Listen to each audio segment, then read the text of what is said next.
everyone, and welcome back to another episode of Offsides and On One, a hockey podcast where we're loud, proud, and probably in the penalty box. I'm your host, Evan Moore, and I'm here to talk all things hockey, and we have got a lot to talk about this week. From highly anticipated debuts, chipped teeth, and attempted theft, this week in hockey has so much to offer, so let's get right into it. Okay, so first up, a little disclaimer before we go into this episode. I'm currently sitting in my car recording this because the studio was booked and desperate times call for desperate measures. So I'm in the car. If you hear weird noises, it's because just that I'm in a parking lot in my car. So yeah, there's my disclaimer. All right, let's go ahead and get right into the episode. Okay, so first up, I want to go like usual and get into a few milestones that were reached this week.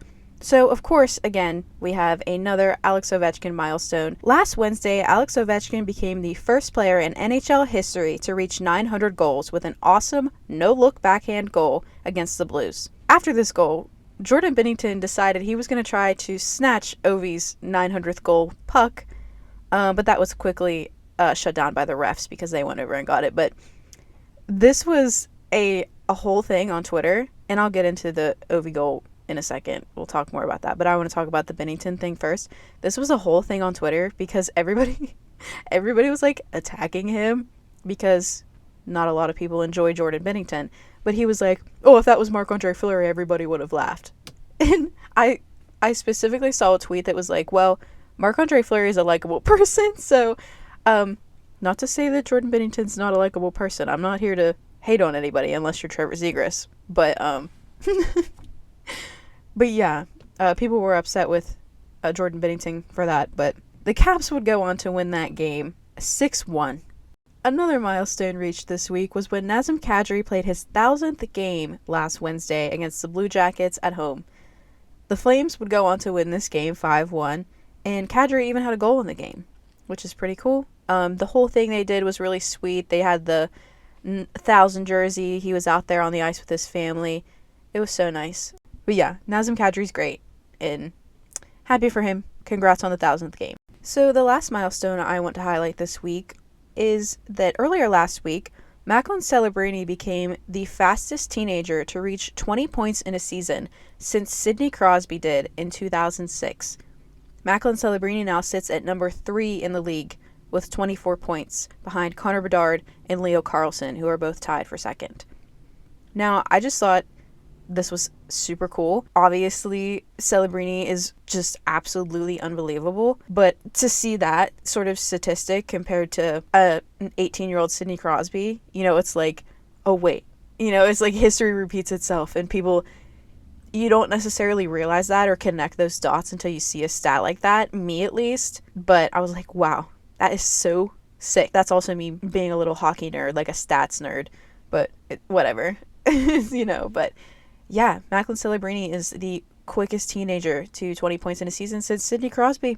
So hold on to your hats, folks, because I fear that the future may be teal. So if you're not a Sharks fan, maybe join the bandwagon. I'm certainly not a Sharks fan, but I enjoy watching Macklin Celebrini. He is something special, that's for sure. And I'm excited to see what he does throughout the rest of his career. And who knows, maybe we'll be talking about him in the same caliber as Sidney Crosby someday. That's crazy to think about, but like it's not wild, it's not totally out of the question because that guy's crazy. So yeah, I'm excited to see what he has in store throughout the rest of his career. All right, I just want to get into some miscellaneous stuff here. Doesn't really have a category, but it is things that happened in the league throughout the week. So first off, I want to talk about that goal, that overtime winner with the Predators and the Wild last week, because what the heck? This week in the NHL, we learned that you can score a goal without actually scoring a goal.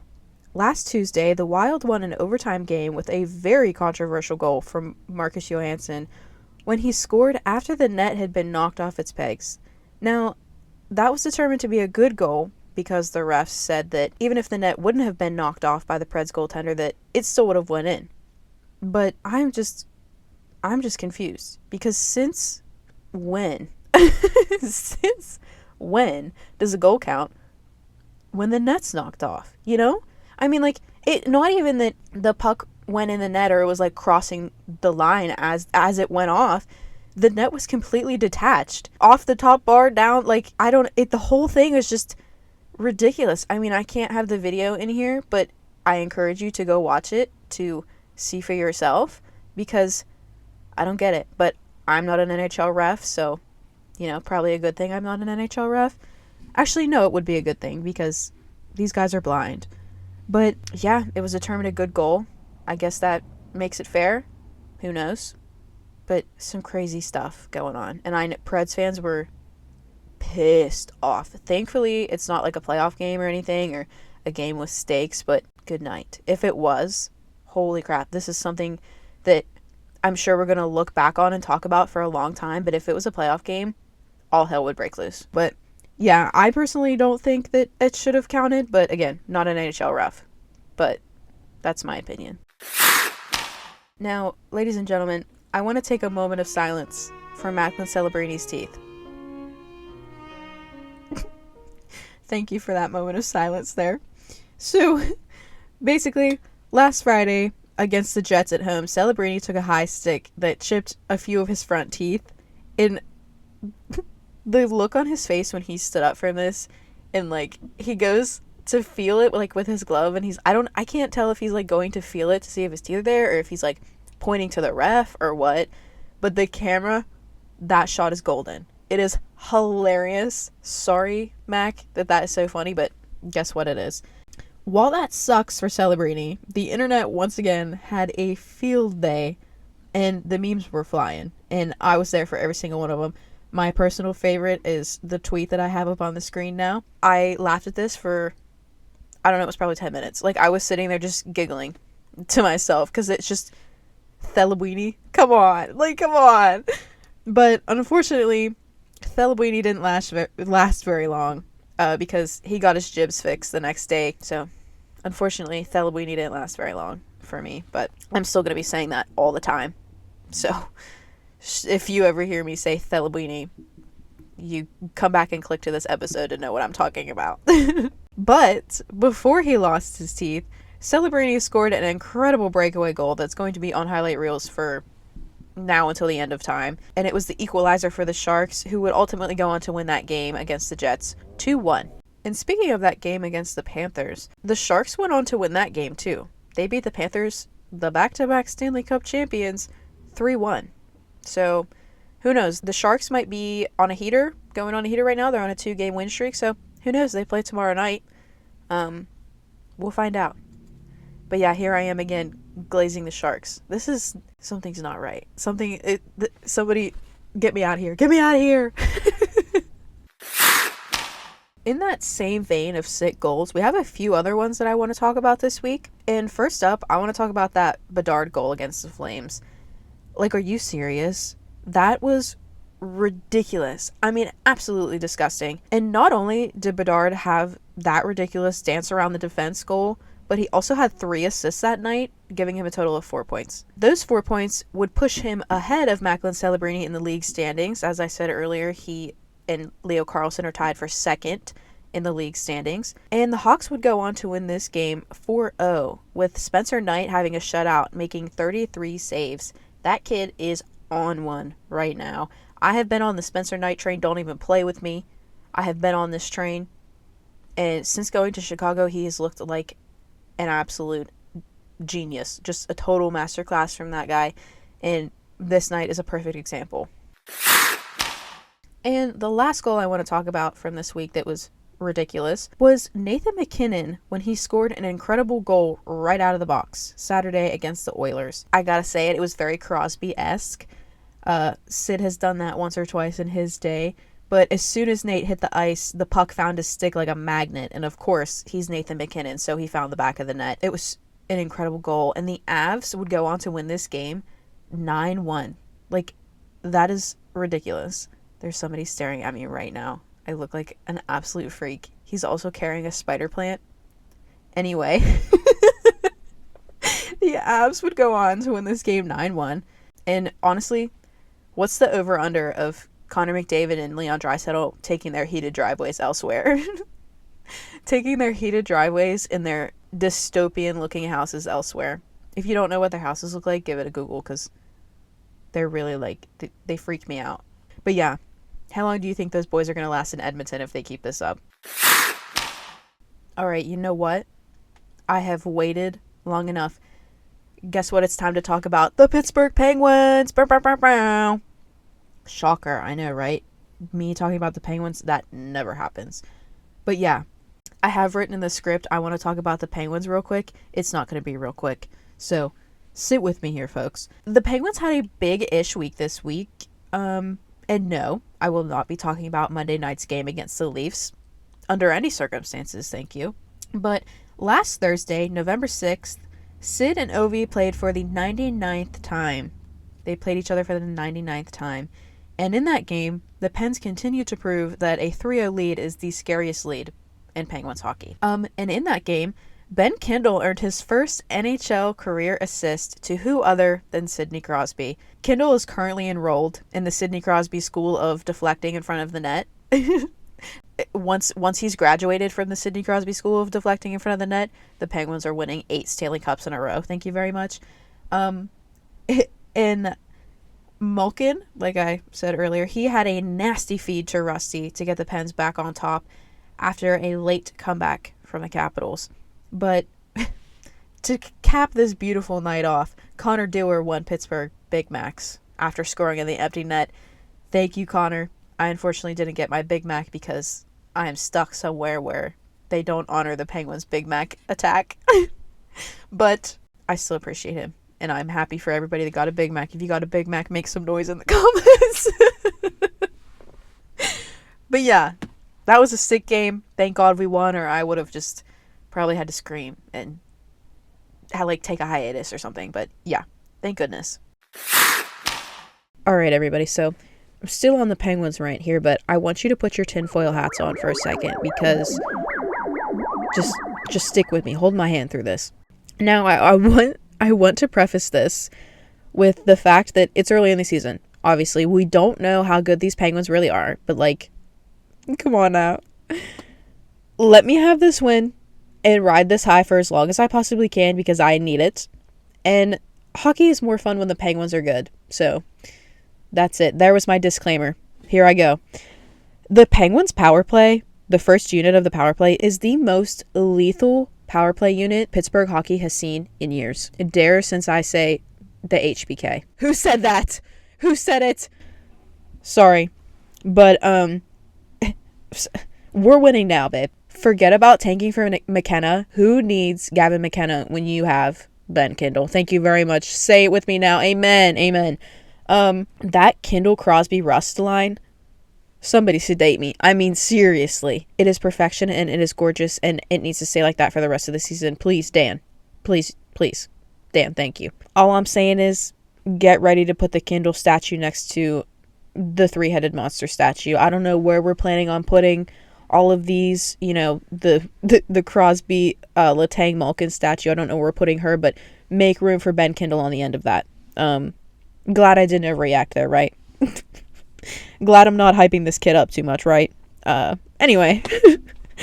But yeah, I mean, he's incredible. And just watching him sort of grow up in the league under Sid right now, it's super awesome. And I feel like once he gets to a certain point in his career, it's just going to be absolute perfection. I mean, having Sidney Crosby as a mentor like that for your first season and however many seasons, it's going to be something really special. And I think Ben Kindle is going to be something really special for the Penguins in the coming years. And I'm really excited. All jokes aside, I'm really excited. But yeah, he's sick. And does this slightly help me get over the Gensel heartbreak? Okay, maybe a little bit. Am I still there? Yes, I'm there on that evil day when I found out through Instagram. But, things are going up, looking better for the future in Pittsburgh than they did about 2 months ago. So yeah. And Sidney Crosby for MVP, by the way. Sidney Crosby for MVP, everybody. So look out for that, because it's happening. Thank you very much. Thank you very much. Oh, you thought I was done? Wrong. Guess what? There's more. This weekend, Penguins fans got to see the highly anticipated debut of Sergei Murashov, the most anticipated goalie in the Penguins system since Marc-Andre Fleury. Now listen, folks, I have been waiting for this one. I have been waiting for this one since Sergei played a game in freaking Wheeling in the Wheeling Nailers, and I was sitting there in the audience. I said, wow, he's really good. She's really good. Camp Rock reference, if anybody caught that. But yeah, all jokes aside, I was so excited for this. I was so excited. Literally, I got to see him. I was at Flowers' last game. Just kidding. Don't mean to rub it in your faces, but I was at that game, and I did get to see Sergei play for a little bit in that game, and I was like, okay. And like I mentioned, Wheeling Nailers legend. I got to see him play in Wheeling multiple times with the Nailers, and he flashed that leather just as much in Wheeling as he did on Sunday, and people weren't talking about him enough. People weren't talking about him enough when he was in Wheeling. He moved up to the baby pens, and people were like, wow, love this kid. And I was like, yeah, girl, that's my Nailers goalie. That's my Wheeling Nailers legend, babe. But yeah, I love seeing guys come up through the ranks, especially from like Wheeling up, because I fortunately enough get to go to a decent amount of Nailer games during the year. So it's always fun when you get to see like Casey DeSmith.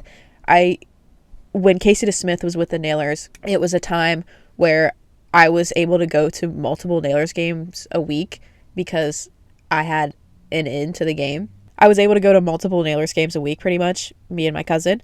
And we got to see Casey DeSmith, and then he worked his way up to the Pens, and that was really cool. And now it's happening again with Sergei, and I just love that. I love it when guys work their way through the system and get to prove themselves that, you know, they deserve a spot on the Penguins roster, and I just love that. You know, while the Pens couldn't get a win at home against the Kings, unfortunately, in Sergei's debut, they still put on a good game, and Sergei kept us in that game. Can I just say that? I mean, like, Dan Muse, you hit the nail on the head with that one, babe, because it's true. He did. He gave us a chance, and unfortunately, Darcy Kemper was playing like freaking prime Carey Price, and we just couldn't get a puck in the net. So, unfortunately, we didn't get a win that day, but we got to see Sergei in net for the very first time in a regular season game, and that's all that matters. All right, Yinzer rant done. That's all I got. Thank you all for sitting with me through this delusional time of being a Penguins fan, but let me have a win, please. Let me have a win. I need it. All right, now that the Yinzer Delusion Fest is over, I want to talk about the Olympic jersey reveals this week. So this week, there were a few jerseys revealed for the 2026 Olympic Games. We saw Team Canada's jersey and Finland's jersey. A lot of people online were not fans of Canada's jersey. I'm not the biggest fan. When they posted the original picture up, I was like, oh, that again? We're sticking with that. But then they posted the picture of Sidney Crosby wearing it, and I was like, I love it. I love it. This is the greatest jersey anybody's ever had. The picture that I'm talking about is up here right now, and I was like, yep, okay, never mind. I don't hate it anymore. So, Team Canada, you better be thanking Sid for modeling the jerseys in a way that made me not hate them. But yeah, they're certainly not as bad as they could be. Again, like the majority of people wish that they wouldn't have gone with that maple leaf design again. I'm not the biggest fan of it. It's not horrible, but it's just not the coolest. But whatever. Finland's jerseys, though, I think are sick. I honestly prefer the white one over the navy one, but I think these are sick. They're clean. They look nice. They're just simple enough. I think they're great. But yeah. And another thing about the Olympics, I've seen a lot of people talking about this online, and at this point, there is seriously no reason for Canada to not have Celebrini and Bedard on that team. There is no reason. Like, taking Tyler Toffoli at this point over them? What? Or, like, taking Tyler Bertuzzi over them? Are we on crack? I understand experience, whatever, but, like, they're second and third in the NHL in points right now, and two of the league's greatest stars. Like, get them in the Olympics. That's, if they are not on the Team Canada roster in the next couple weeks, I might scream. and you're going to hear me complain about it on this podcast. Would it be better for Team USA? Yeah, of course. Of course, because the picture that I have on the screen right now details a projected second line for Team Canada if Celebrini were to make the roster, with Crosby, McKinnon, and Celebrini. And if that's the case, good luck. Wrap it up. What do we have? Wrap it up. Connor Hellebuck? Don't care. Sorry, Bucky. But, like, we're done for if that happens. So, yeah. The Team USA fan in me says keep him off the roster, but the hockey fan in me says put him on the roster. So, yeah. At this point, I really think that they will, because they know people are going to lose their ever-loving minds if they don't put them on the roster. But, yeah, that was just something on my noggin that I wanted to talk about, because Canada, you are delusional if that doesn't get put together in the next few weeks. Okay, so now I'm going to go ahead and get into the league standings.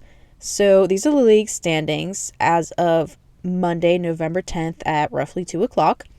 In the Atlantic Division, we have the Montreal Canadiens still leading, but with 22 points this time. In the Metro, we have a tie between the Devils and the Hurricanes with 22 points. In the Central, we have the Avs, who lead with 25 points. And in the Pacific, they're back. They actually know how to play hockey again. The Anaheim Ducks lead with 23 points and are on a 7-game winning streak right now.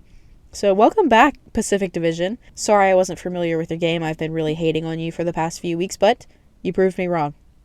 Thank you, Anaheim, for proving me wrong.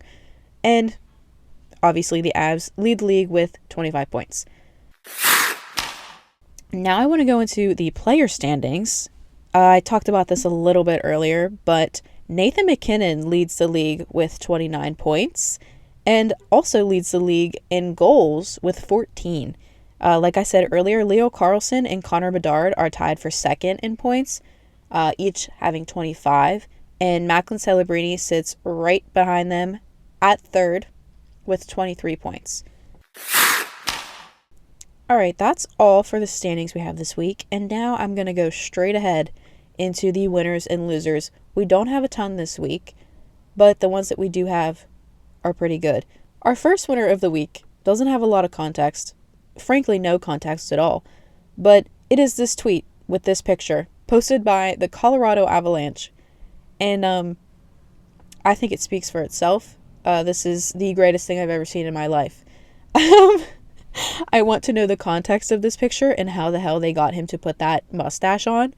But honestly, I like the mystery of it. Maybe I don't want to know. Yeah, I think I don't want to know. I like the mystery of just the concept of Nathan McKinnon sitting on a stool with a sweater and glasses and a giant mustache.